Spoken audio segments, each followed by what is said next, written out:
Bom dia, minha galera amada, que saudades, né? Vamos nós aqui. Hoje nós vamos estudar, galerinha, tá certo? Estatística e probabilidade. Nós vamos ver na aula de hoje praticamente a introdução, tá certo? Página 138, correto? Nós temos o primeiro item que eu irei falar, vai ser sobre fluxograma. Fluxograma não é nada mais, nada menos do que você organizar uma situação que você tenha. É a mesma coisa de você estar em casa, você vai fazer muitas tarefas. Então você organiza no papel a sequência das tarefas que você vai fazer. Já o fluxograma faz a mesma coisa, mas de uma maneira, digamos assim, muito mais clara, certo? É uma sequência de efeitos, ou seja, eu trago a situação e descrevo essa situação através de uma sequência. Ora, nós temos aqui, então vamos ler aqui, um fluxograma, na apostila página 140, meus amados e amadas, acompanhem. Um fluxograma, um algoritmo, nada mais é do que uma sequência de etapas. Algoritmo é uma sequência de uma ideia que você tenha. Qualquer ideia, tá certo? Qualquer ordem, qualquer metodologia que você tem, nós podemos chamar de algoritmo. Um algoritmo nada mais é do que uma sequência de etapas, regras ou operações utilizada para escrever um problema. Podemos, por exemplo, criar um algoritmo simples para descrever as principais etapas para escovar os dentes. Quer dizer, qual é a situação sua? Você se levanta e vai escovar os dentes. Então você vai descrever a sequência até você escovar os seus dentes, que é o seu objetivo. Né? É o exemplo que ele nos dá. Ele mostra a sequência, ou seja, o algoritmo é a sequência das etapas que você irá fazer. Pegar a escova. 2, aí vai. Aqui ao lado, pessoal, que eu não escrevi, aqui já é outra situação. Aqui ao lado, como é bem simples, por isso que eu não escrevi, galerinha. Na página 144 tem dizendo fluxograma, início.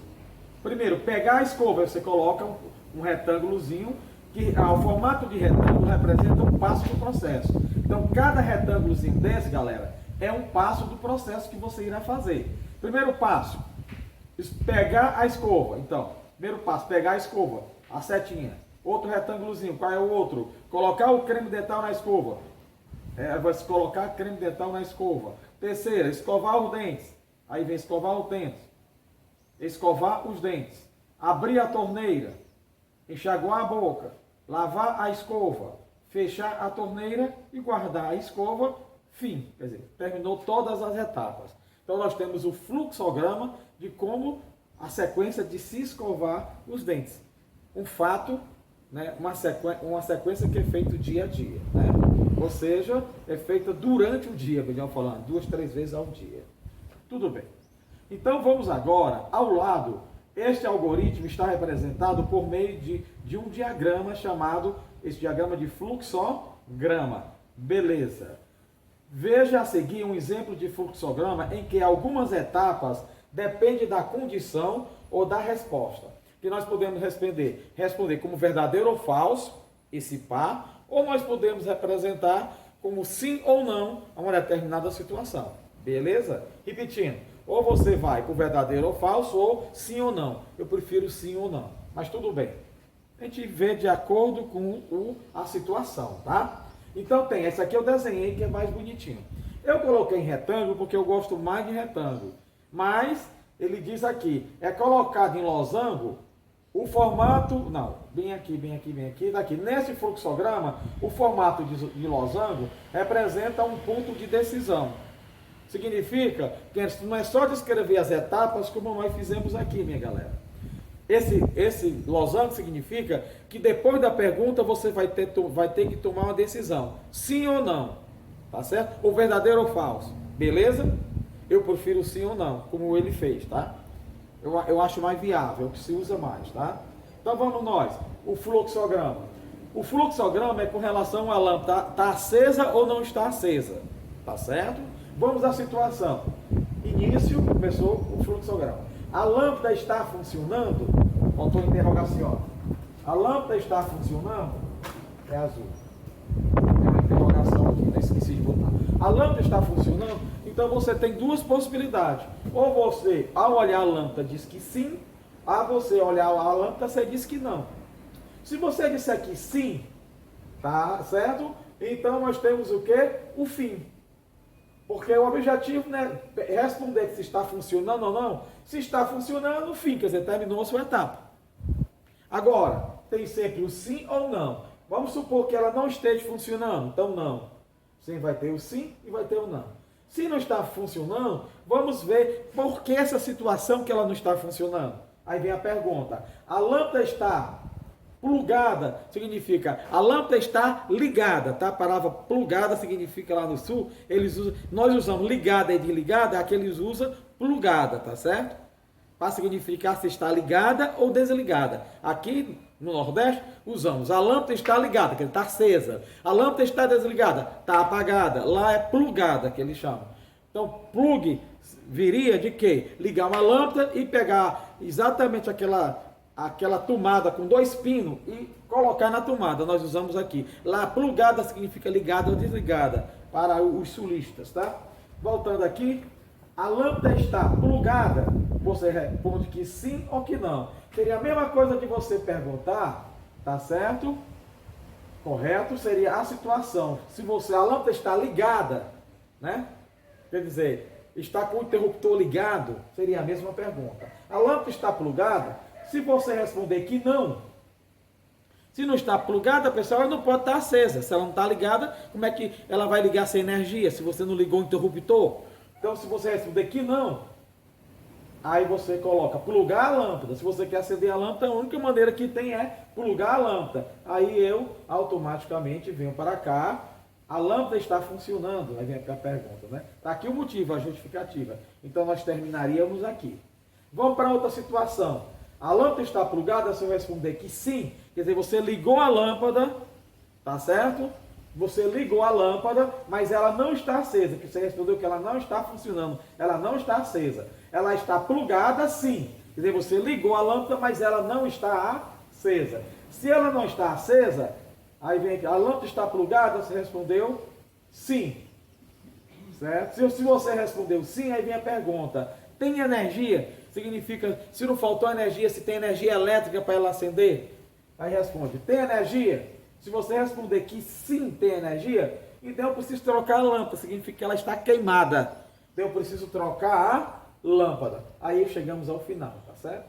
Pronto. Com isso nós vimos um fluxograma, não é nada mais, nada menos do que uma situação qualquer, que nós possamos esboçá-la, ou seja, escrevê-la.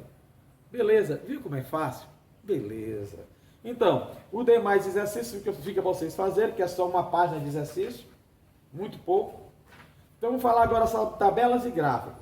Nós, do sexto ano, vamos apenas visualizar a tabela, os gráficos e responder. Nós não vamos aprender a fazer gráfico. Isso fica lá para o sétimo ou oitavo ano.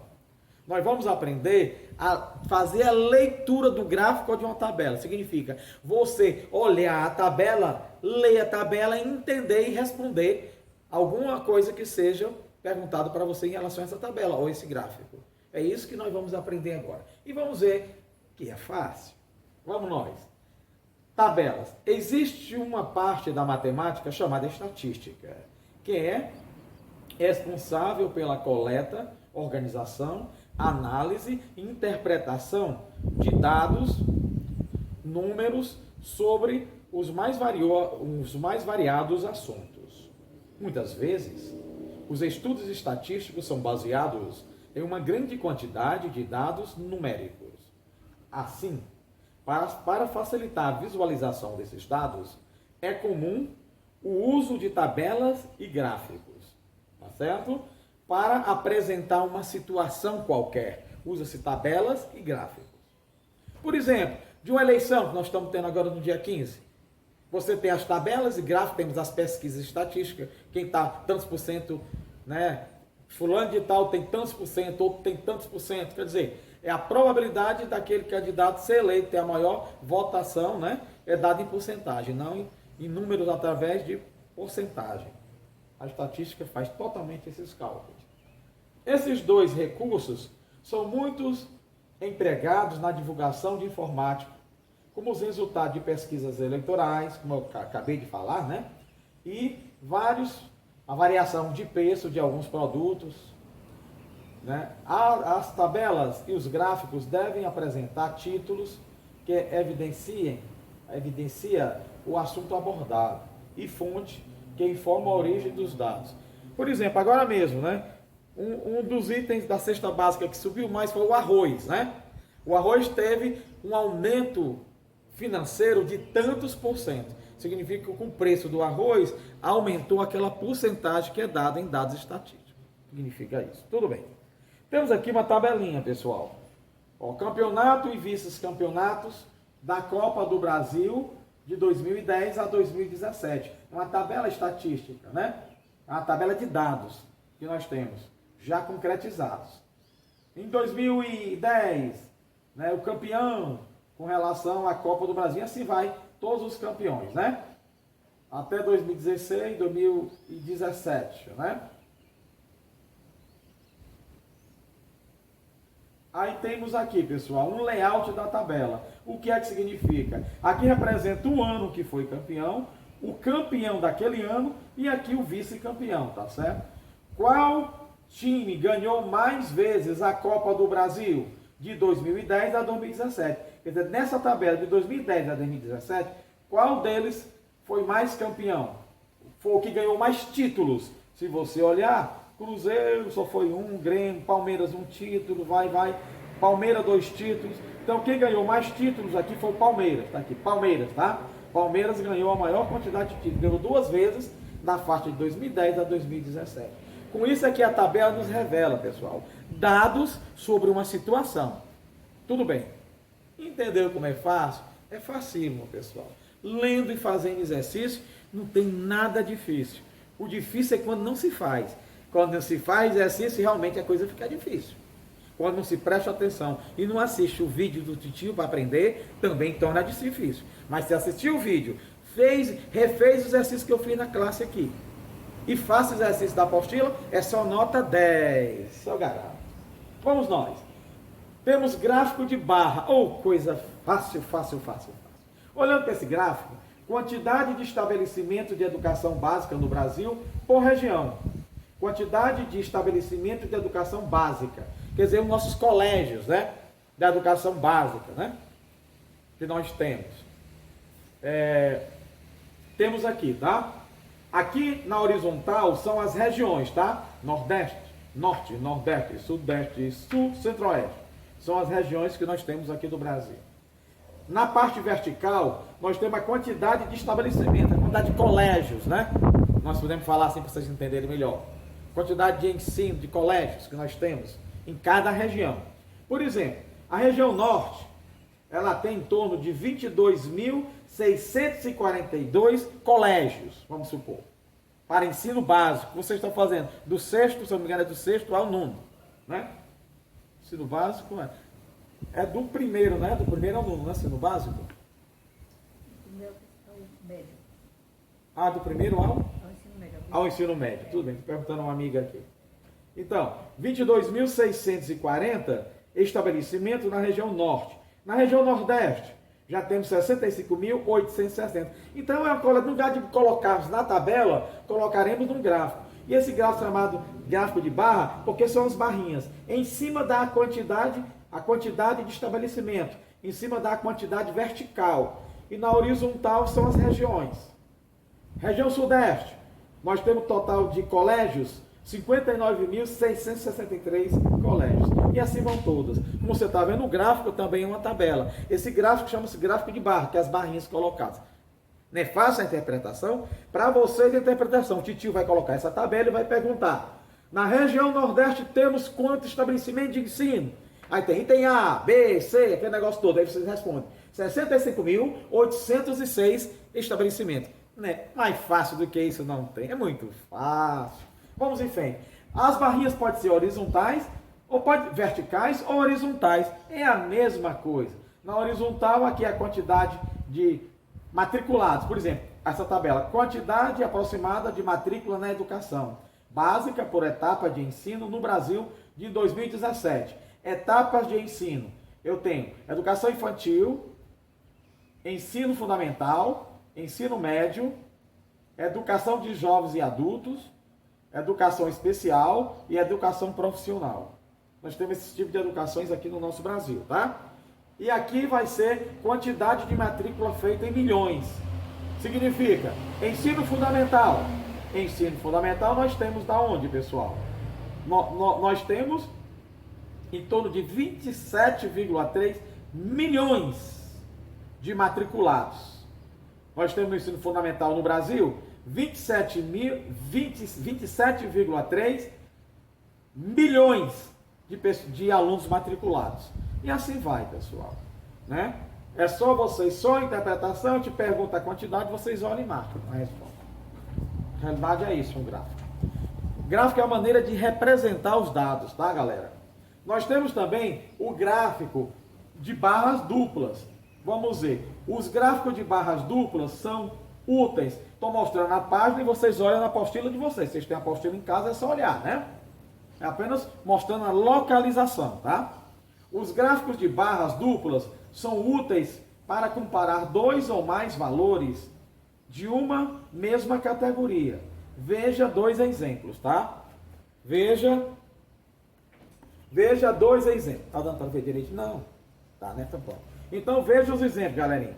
Então nós temos o seguinte. Aqui, tá?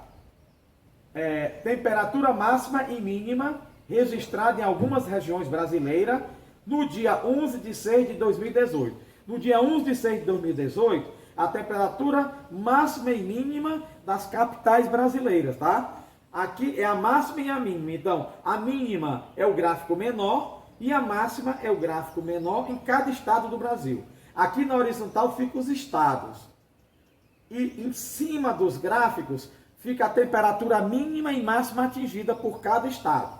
O estado de Curitiba atingiu nesse dia 11 de 6, atingiu a temperatura mínima de 17,1 grau centígrado e a máxima foi 26,6. Já o estado do Rio, a menor temperatura foi de 16,6 nesse dia e a máxima foi 29,8 graus centígrados. Viu como é fácil? Barra simples, aqui vai ser a nossa barra dupla, o mínimo e o máximo. Também a barra dupla pode ser na horizontal, da mesma maneira que eu expliquei agora. Agora temos o gráfico de setor, que eu acho acho lindo esse gráfico de setor, que é uma circunferência, pessoal. É linda essa forma geométrica. Nós temos essa circunferência. E aqui é percentual das cores dos carros novos vendidos na América do Sul em 2017. Então é a porcentagem que nós temos na América do Sul dos carros comprados, tá certo? As cores que foram mais compradas e menos compradas. Qual a cor que menos se comprou em 2017 na América do Sul? Foi a cor verde. Compraram só 3%. Ou outros, né? Não, a cor verde parece que é outros. Cadê a legenda? Exatamente, botou aqui outros, tá aqui, a legenda. Então, outros, tá certo? Então, a cor vermelha já compraram em 2017 em toda a América do Sul. 9% compraram o carro de cor vermelha. Qual foi a cor que as pessoas compraram mais? A cor prata, galera. A cor prata compraram mais, desculpe-me. Foi a cor branca. A cor branca foi 38% dos carros comprados, foi da cor branca. Quem foi que comprou o mínimo? São outras cores quaisquer, né? E assim vai. Viu como é fácil? Da mesma maneira. Já o pictograma eu boto a figura. É a mesma coisa, praticamente a mesma coisa do de barra. No lugar de eu botar uma barra, eu coloco a figura e a quantidade correspondente. Quer dizer, mesma coisa, né? Note que as alturas das imagens que representam o edifício têm a média proporcionais às informações reais. Então aqui, pessoal, nós temos as alturas dos edifícios. Então ele botou um prédio e botou o valor da altura. É praticamente idêntico ao gráfico de barra, pessoal. Aqui no lugar de botar a barra, né, um retângulozinho, botou a figura. É o gráfico de pictograma, é colocada a figura que está se tratando naquela situação. Aqui, se é a altura dos edifícios, colocou os edifícios como figura. E aqui é a altura de cada um deles, né? E aqui por região. Então, a altura de alguns edifícios do Brasil, tá? Aí bota o nome do edifício, né? Por exemplo, em Santa Catarina, eu tenho um edifício modelo lá, que representa a cidade, aquele negócio todo, do Vila Serena, 164 metros de altura. E assim vai os outros. Quer dizer, muito fácil. Facílimo. Né? E por último, o gráfico de linha. De linha é o que nós usamos sempre no dia a dia. Coloca os valores e vai unindo os pontos que foram colocados. Então, eu coloco os pontos no gráfico, o X e o Y, e vou unindo os pontos. É o gráfico do dia a dia. Pirâmide etária, de um lado e do outro. Simetria, não precisa disso não. Vamos em frente. Muito fácil também. Como é? Faço simetria, no lugar de eu fazer só um lado, eu faço dois lados iguais. Olha, temos aqui. Pirâmide etária no Brasil. Né? Pirâmide etária. A pirâmide etária é um gráfico que representa várias informações sobre a população de um município, estado ou país, segundo as idades e o sexo. Nesse tipo de gráfico, a coluna da esquerda representa a quantidade de homens e o da direita representa a quantidade de mulheres, ambos por faixa etária. As faixas etárias são agrupadas de 5 em 5 anos. Faixa de 5 em 5 anos, tá certo? Cada faixa etária. Vou já explicar. Com exceção da última linha, mais acima, que representa os homens e as mulheres com 80 anos ou mais, né? 80 anos ou mais é a faixa. Aqui no meio, pessoal, ele coloca a faixa etária de 0 a 4 anos. De 0 a 4 anos, ó, pirâmide etária do Brasil. Faixa etária em anos. Quer dizer, nós temos a porcentagem de pessoas com aquela faixa de idade. Por exemplo, de 0 a 4 anos, o número de mulheres representava 3,3% da população brasileira, 3,6%, e a de homem, 3,7%, bem próximo, né? Milhares de habitantes, né? Milhares de habitantes. Aí vai, 75 anos e 79. Mulheres, 0,8% e homens, 0,6%. Aqui é homem, a faixa etária dos homens, aqui a faixa etária das mulheres. Pronto, muito fácil. Vamos em frente. Nós temos aqui diversos exemplos de exercícios. Vamos pegar um exercício aqui para observarmos a nossa resolução. Pronto. Vamos utilizar, vou fazer agora o problema, galera. O problema 2 da página 150. Página 150, galera. Tem o seguinte, segundo o levantamento da Organização das Nações Unidas, uma pessoa necessita diariamente de 110 litros de água para suas atividades. Certo? Então, segundo o levantamento das Nações Unidas, uma pessoa necessita diariamente de 110 litros de água para suas necessidades. Suas necessidades, pessoal, é juntando tudo, né? É ir ao banheiro, lavar roupa, é beber água. Uma pessoa, por dia, com relação a consumo de água por pessoa, é 110 litros por pessoa. Significa, para higiene pessoal e para beber, são gastos 110 litros por cada pessoa. Tá certo? Cada pessoa é utilizada essa quantidade. Lavar roupa. Certo, galera? Lavar roupa, as suas necessidades do dia a dia. Comer, né? Fazer comida precisa de água e assim sucessivamente, galera. Então, pensando nisso, Maurício organizou em uma tabela a distribuição do seu consumo de água em determinado dia. Então ele observou, o Maurício observou, com quanto ele gasta de água, tá certo? Por necessidade. Então vem na tabelinha aqui, pessoal, galera. Vou mostrar para vocês, para não perder mais tempo copiando. Deixei na apostila de vocês e eu tenho aqui na minha. Distribuição de consumo de água de Maurício em determinado dia. A atividade e o consumo de água. Descarga do banheiro. Ele gasta por dia 24%. Higiene corporal, tomar banho, lavar a boca, né, escovar o dente, etc. 25%. Lavar roupa, 19%.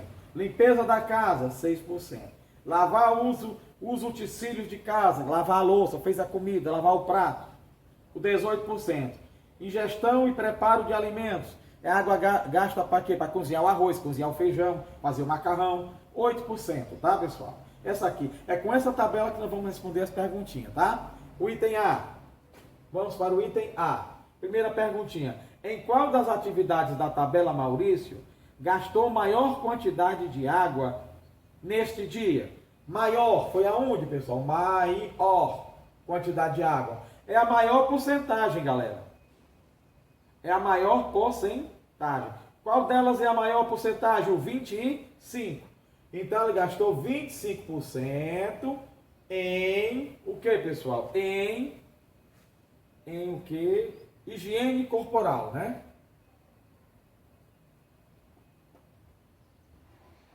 Corporal. Quer dizer, tomar banho, lavar a boca, escovar os dentes, né? Corporal. Então, o que ele gastou mais água foi na higiene corporal. Como vocês estão vendo, a estatística ela é bem simples. Porque os dados é dado na tabela, a gente tem que saber ler a tabela, é só olhar. É muito fácil. Continuemos. Item B, galera. Sabendo que nesse dia Maurício consumiu, olha, nesse dia que passou, que ele fez a pesquisa, ele consumiu um volume, galerinha, de 106 litros. Quer dizer, menos que a média é 110, né? Gastou 110 litros de água. Determine a quantidade de litros que ele gastou com higiene corporal. Então ele quer a quantidade de litros que ele gastou com higiene, tá? Higiene corporal. Higiene, ele não gastou 25%, minha galera amada. O que é 25%? É 25 sobre 100. De qual a quantidade de litros? É 25% do total de litros. Então, vezes 110, galera. 106, melhor falando, nesse caso. Ao fazer o cálculo, nós vamos observar que ele gastou 26,5 litros com a higiene pessoal, pessoal. Ele gastou 26,5 litros dos 110. Logo depois ele coloca com a limpeza, tá? Limpando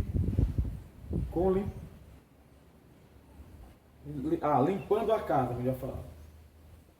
Limpando a casa. A quantidade de água que ele gastou com limpando a casa. Limpando a casa. Pronto, desse como ficou feio. Limpando a casa, tá, galera amada? Limpando a casa ele gastou. Olhando para as porcentagens da tabela, limpando a casa, limpando a casa. Onde é que está limpando a casa aqui? Lavar os utensílios, tal. Tá? Então, limpando a casa, tá aqui. Limpeza da casa. É quanto? Limpeza da casa, 6%, galerinha. Então, é 6 sobre 100, vezes o total de litros que ele gastou, que é 106 litros. Ao fazermos os cálculos, vai nos dar 6,36 litros.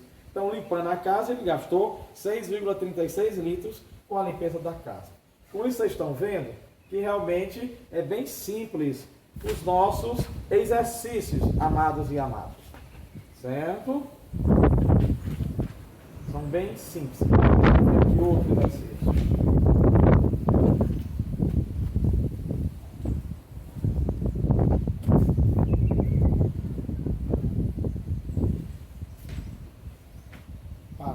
Para não. Ok. Bom? Sim, galerinha. Agora nós vamos para coleta e organização de dados, tá certo? Coleta e organização de dados é na página 158. Temos aqui, tá certo? Ora, é feito o que? A coleta. A coleta é você juntar os dados que você pesquisou. Na verdade, com eleição a eleição, que é o que nós vamos passar agora, passa de casa em casa, você dá uma lista dos candidatos mais votáveis e pergunta, né? Você votaria em quem? Aí vai notando o tanto de votos que a pessoa teria. É uma pesquisa que é feita e essa pesquisa é colocada em dado e transformada para porcentagem. Tá certo? Isso aqui é a coleta que nós temos na realidade. Nós vamos ver aqui um exemplo para que possamos, na realidade, entender melhor. Nós temos o exemplo da página 158.1, tá certo?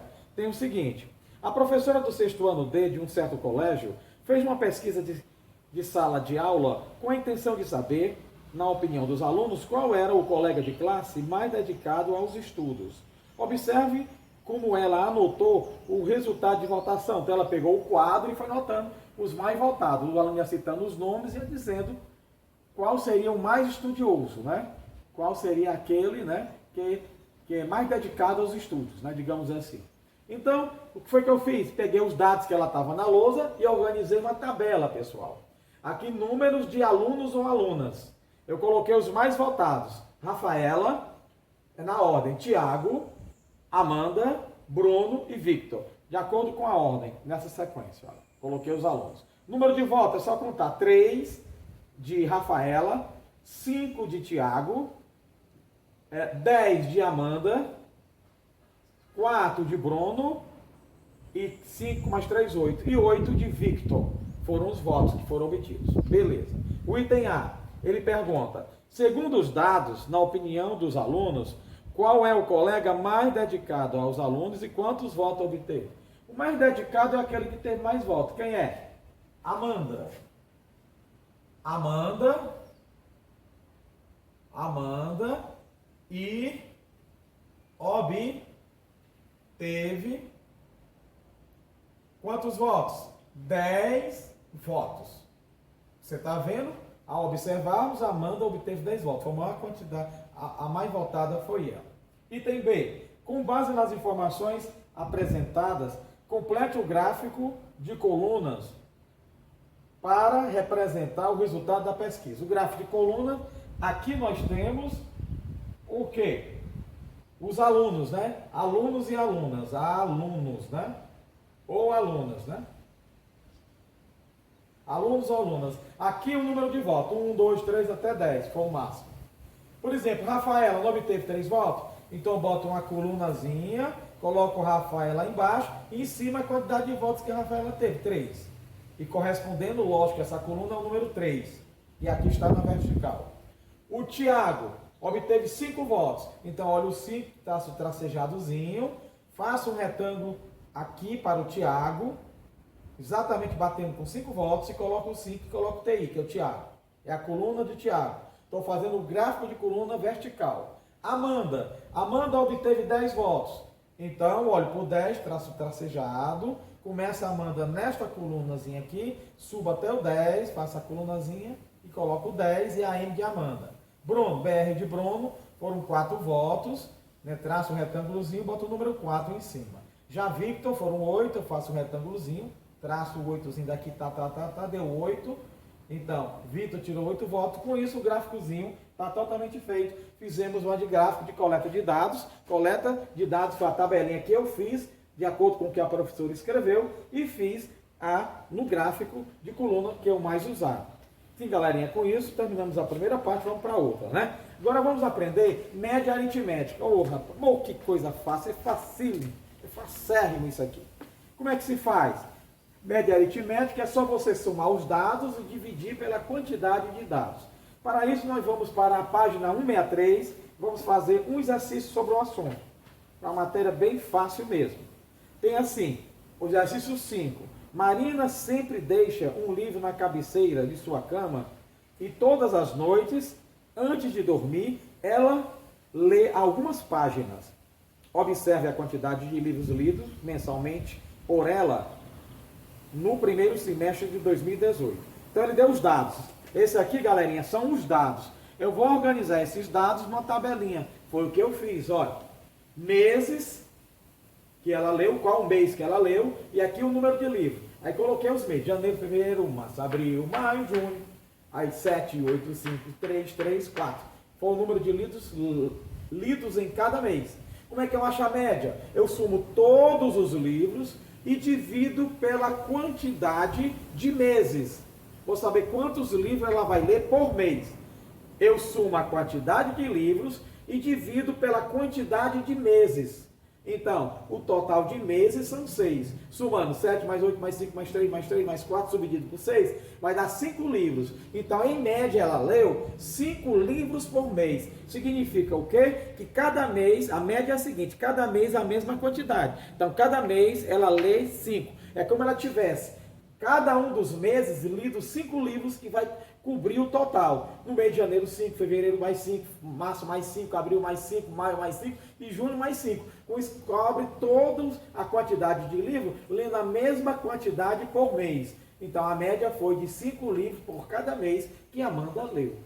Viu como é facinho? Beleza, galerinha. Vamos para a questão, mais uma questão a 6, para encerrarmos nosso vídeo, que está um pouco longo hoje, devido à quantidade de conteúdo que eu tenho que expor para vocês. Vou para o item C.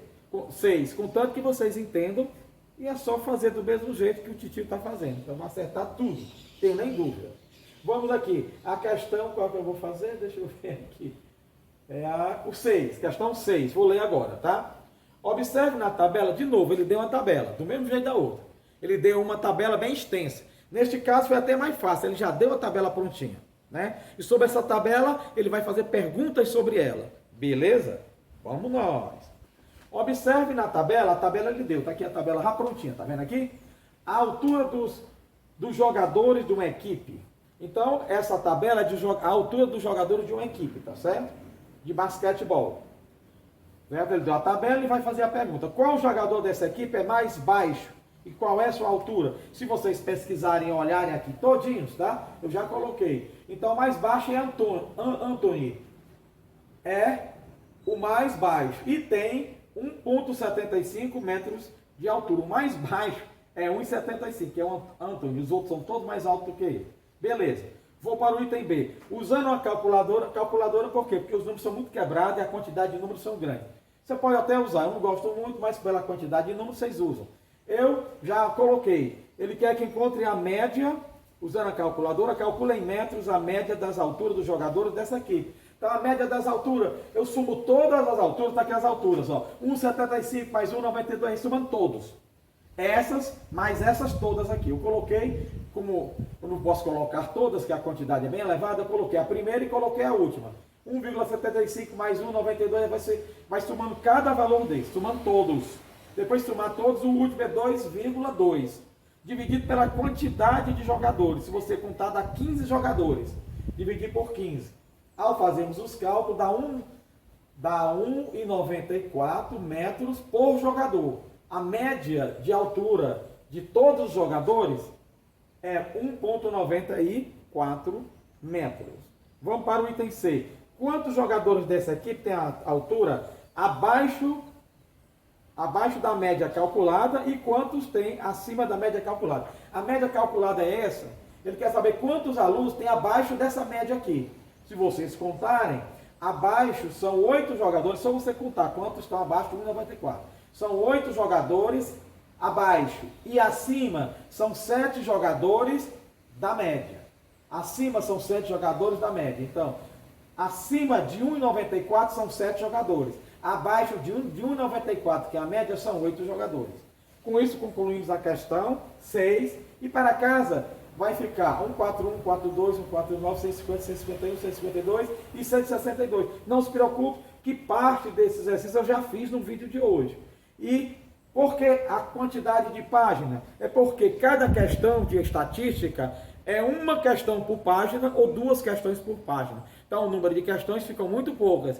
O número de páginas são muitas, porque a estatística precisa de gráfico, precisa de espaço, gráfico, tabela. Então, cada página tem 1 ou 2 questões só. Então, são poucas questões.